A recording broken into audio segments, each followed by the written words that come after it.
Hey, what's happening? Coach Chris, Team Critical Bench. Today is a special day because I want to go over my very favorite exercise a little bit more in depth than just showing it in an exercise video, or I've gone into more detail about deadlifting and some products and stuff, but not so much on our YouTube channel. So I want to kind of just touch on some of the finer points, things that I feel are important and can help make your deadlift a little bit better. Number one for me is, with the warm-up weight, I go with a double overhand grip. As I start to feel like my grip is going to suffer, I go to a mixed grip. And that typically happens around the 300-pound mark, where I just feel like I'm having to focus too much on my gripping ability if I'm doing multiple sets of 5 reps or whatever it is. So I like to go to a mixed grip once I get up into that weight range, just to prevent the gripping issues. Number two is I prefer to do it barefoot. So I'll go ahead and actually kick the sneakers off right now myself. Now, if you're a guy that has a good Chuck T shoe or a good weightlifting shoe that has a very flat sole, that you don't want running sneakers like what I'm wearing there for doing deadlifts, certainly heavy deadlifts or squats, stuff like that. It's going to take away from your ability and rooting yourself into the ground. So you can really root yourself into the ground. I know some gyms don't allow barefoot, but maybe if you're really into deadlifting, you should reconsider where you're a member.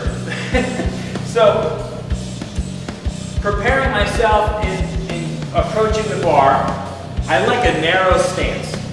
And I'm a conventional or traditional deadlifter, okay? So I've done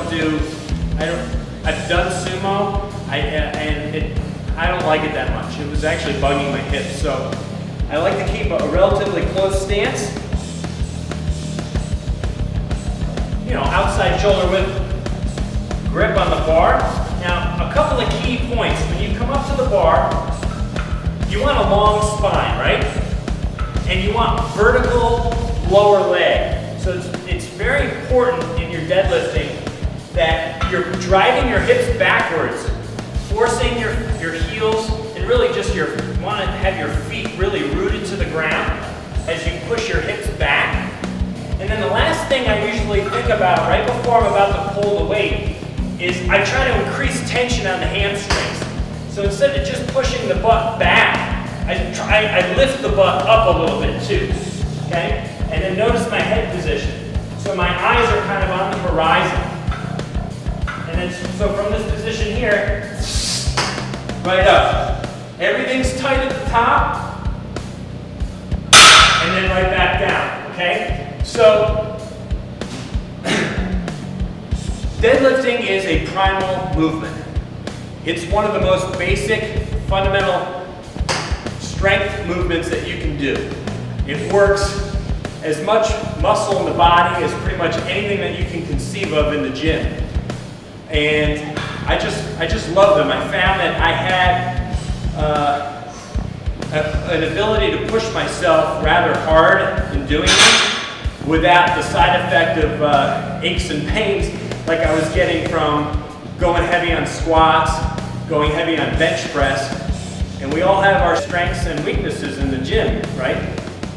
I feel like my strength is pulling weight. I like back work a little bit more than chest work when it comes down to it. I prefer pull-ups and rows and deadlifts over the pressing moves. But so what I'm going to go ahead and do is, obviously anybody can deadlift 135 pounds. I'm going to go ahead and do just a very quick warm-up set of 8 reps. And then I'll go ahead and just build on the weight a little bit and go through maybe some 5x5 training with you. Just kind of increasing the load a little bit, not going super heavy. Just to kind of show you my form so you can visualize it and focus on those tips that I was pointing out. My foot position, the way I push back on my glutes. I drive my feet firmly into the ground, rooting myself into the ground, and then pulling that weight straight up. And remember, we're not arching at the top. We're coming up, we are tightening everything in the body. So you are a pillar of strength at the top of the deadlift. When you're at the top of the deadlift, so I'll go ahead and do my 8. Pay attention to the top position as well. So here I am at the bottom.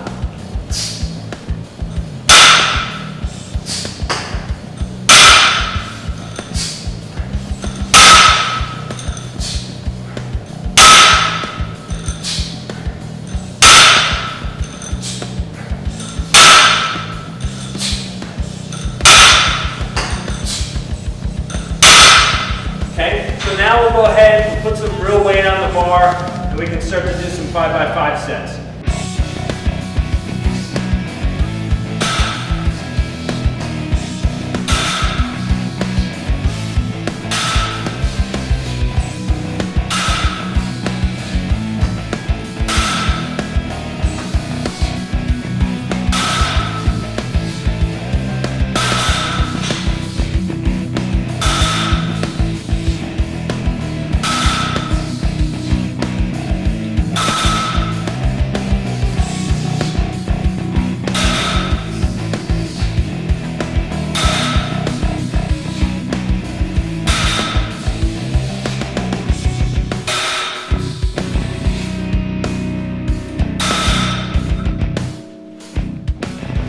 So, as you can tell, watching me go through those warm-up rounds into more reasonable weight, not that 315 is a lot of weight to be deadlifting, but just to show you that when you apply those simple tips, those simple cues that you can give yourself right before you're about to lift the weight, those cues should work for you with the warm-up weight, with the medium weight, into the heavy weights.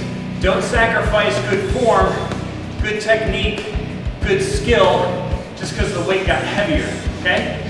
Coach Chris, Team Critical Bench, trying to help you with your deadlifts. My favorite exercise in the gym. We'll see you again real soon.